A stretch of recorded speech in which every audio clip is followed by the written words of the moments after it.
মুফতি মারুফ কাসিমি সাহেবকে আমি বলবো যে আপনি যদি সত্য পেয়ে থাকেন তাহলে সত্যটা কি পেয়েছেন। আসসালামু আলাইকুম ওয়া রাহমাতুল্লাহি ওয়া বারাকাতুহু। নাহমাদুহু ওয়া নুসাল্লি আলা রাসূলিহিল কারীম, আম্মা বা'দ। সম্মানিত দর্শক শ্রোতা ভাইরা, আজ আমরা আলোচনা করব মুফতি মারুফ কাসিমি সাহেবকে নিয়ে। তাকে নিয়ে আমরা আজকে কেন আলোচনা করব, তার কারণ কি? তার কারণ হলো তিনি হানাফি মাযহাবের অনুসারী ছিলেন, এখন তিনি আহলে হাদিস হয়ে গিয়েছেন বা সালাফি মাযহাব বা সালাফি মানহাজ গ্রহণ করেছেন।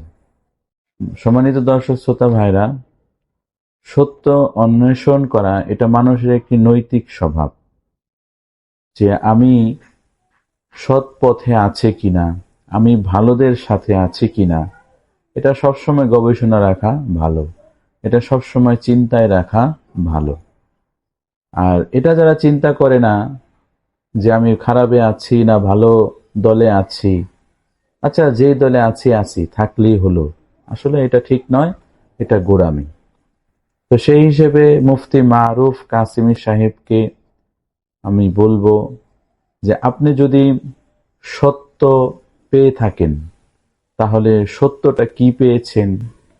হানাফি মাযহাবের সাথে আর সালাফি মাযহাবের সাথে কতটুকু পার্থক্য, এই পার্থক্যটুকু আপনারা আপনার প্রোফাইল বা আপনার ফেসবুক পেজ রয়েছে সেখানে জাতির কাছে বর্ণনা দিবেন।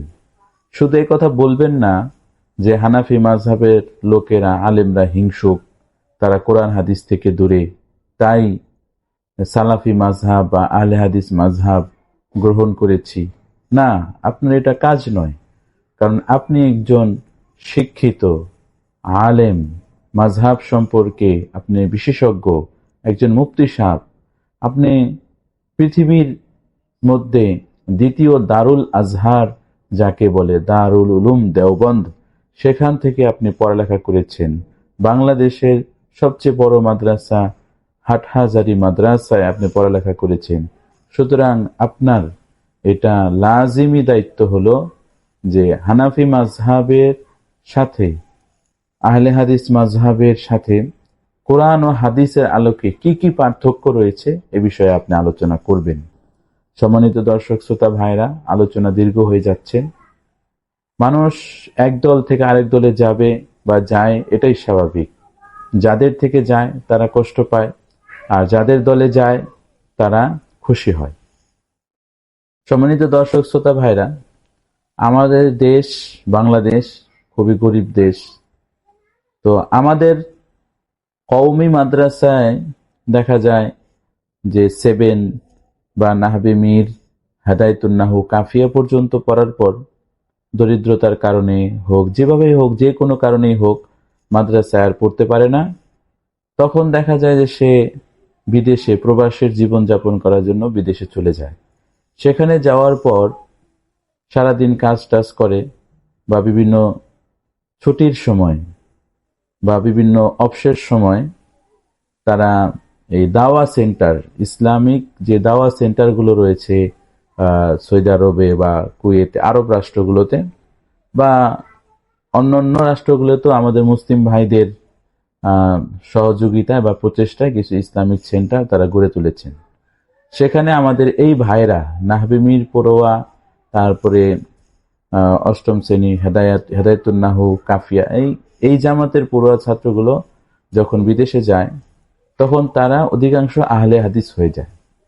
তার কারণ হলো তারা যদিও 8 পর্যন্ত কওমি মাদ্রাসায়, মাযহাবী মাদ্রাসায় তারা পড়ালেখা করেছে, কিন্তু আসলে মাযহাবের কোনো কিছুই তারা শিখতে পারেনি। তো এই লোকগুলো যখন হানাফি থেকে আহলে হাদিস হয়ে যায় তখন আমাদের তেমন কোনো দুঃখ লাগে না। আর সম্মানিত দর্শক শ্রোতা ভাইরা, দ্বিতীয় এমন কিছু মানুষ রয়েছে যারা ইসলাম সম্পর্কে ভালোভাবে জানে না, সাধারণ মুসলমান, তারা মাযহাব সম্পর্কে কিছুই জানে না। তারা যখন প্রবাসে যায়, সৌদি আরব বা বিভিন্ন আরব রাষ্ট্র, গুলোতে যায়, তখন তারা কোরআন ও হাদিস সম্পর্কে জানতে পারে। এবং সেখানে আহলে হাদিস ভাইরা বিভিন্ন দাওয়া সেন্টার, ইসলামিক দাওয়া সেন্টার খুলে রেখেছেন, তাদের মাধ্যমে তারা ইসলামী জ্ঞান অর্জন করতে পারে। তখন তারা তাদেরকে বোঝায় যে মাযহাব টাযহাব বলতে কিছু নেই। কোরআন, আমরা মুসলমান, আমাদের আল্লাহ তাআলা আমাদেরকে একজন রাসূল দিয়েছেন, একটি কিতাব দিয়েছেন, সুতরাং আমরা কোরআন এবং হাদিস মানব, এর বাইরে কিছু মানব না। তখন এই সাধারণ মুসলমানগুলো বা এই সাধারণ মুসলমান ভাইরা মনে করে সত্যি তাই, যে আমরা কেন এত অমুকের কথা, তমুকের কথা, অমুকের মাযহাব, তমুকের মাযহাব, এগুলো কেন মানতে যাব? আমরা কোরআন ও হাদিস মানবো, আমরা মুসলমান, আমরা আল্লাহ আল্লাহ রসুলের কথাই মানবো। তো এই ধরনের মানুষগুলো হানাফি থেকে আহলে হাদিস হয়ে যায় বা সালাফি হয়ে যায়, এদের জন্য আমাদের তেমন কোনো দুঃখ হয় না। কিন্তু যখন শুনতে পারি যে মুফতি মারুফ কাসিমির মতো লোকেরা কি হয়ে যাচ্ছে, হানাফি মাযহাব ছেড়ে আহলে হাদিস মাযহাব গ্রহণ করছে, তখন আমাদের দুঃখ লাগে যে কোন কারণে। তখন নিজেকে নিজে প্রশ্ন করি যে আমি নিজেও একজন মুফতি সাহেব বা নিজেও তো হানাফি মাযহাবের অনুসারী, তাহলে আমি কি হানাফি মাযহাবের দোষগুলো ধরতে পারিনি? বা আমার কাছে কি আহলে হাদিসের মানহাজটা পছন্দ হলো না কেন? আমরাও তো দীর্ঘদিন যাবৎ হানাফি মাযহাবের পক্ষের দলিল হাদিসগুলো পড়ছি, হানাফি মাযহাবের উপর আমল করে আসছি। আবার যেহেতু বাংলাদেশে হানাফি মাযহাবের সবচেয়ে বড় সমালোচক হলো আহলে হাদিস বা সালাফি মাযহাব বা মানহাজ, এদের সমালোচনাগুলো আমরা পড়ছি, কিন্তু কখনোই আহলে হাদিস মাযহাব আমাদের কাছে পছন্দ হয়নি।